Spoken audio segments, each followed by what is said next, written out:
Welcome to my channel Kartik Katha. दोस्तों, हमें संगति सोच समझकर क्यों करनी चाहिए, समझते हैं इस छोटी सी कहानी से। एक बार एक राजा शिकार के उद्देश्य से अपने काफिले के साथ किसी जंगल से गुजर रहा था। दूर दूर तक शिकार नजर नहीं आ रहा था। वे धीरे धीरे घनघोर जंगल में प्रवेश करते गए।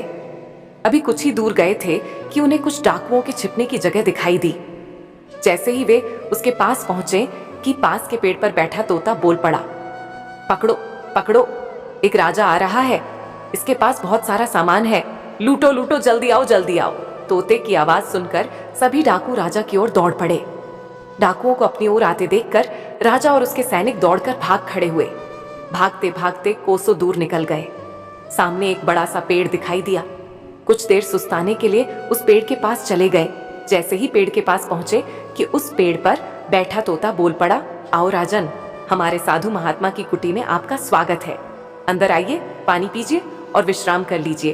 तोते की इस बात को सुनकर राजा हैरत में पड़ गया और सोचने लगा कि एक ही जाति के दो प्राणियों का व्यवहार इतना अलग अलग कैसे हो सकता है।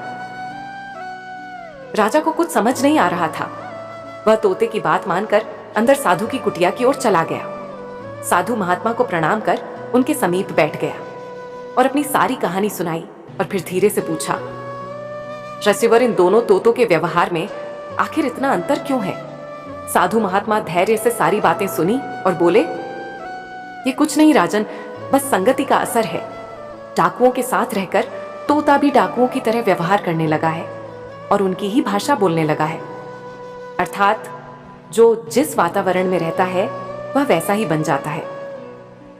कहने का तात्पर्य यह है कि मूर्ख भी विद्वानों के साथ रहकर विद्वान बन जाता है, और अगर विद्वान भी मूर्खों के संगत में रहता है तो उसके अंदर भी मूर्खता आ जाती है। इसलिए हमें संगति सोच समझकर करनी चाहिए। ऐसे ही मोटिवेशनल एंड इंस्पिरेशनल वीडियोस के लिए कार्तिक कथा 200 फन चैनल को लाइक करें, सब्सक्राइब करें, फैमिली एंड फ्रेंड्स में शेयर करें एंड कमेंट में लिखें, जय हिंद।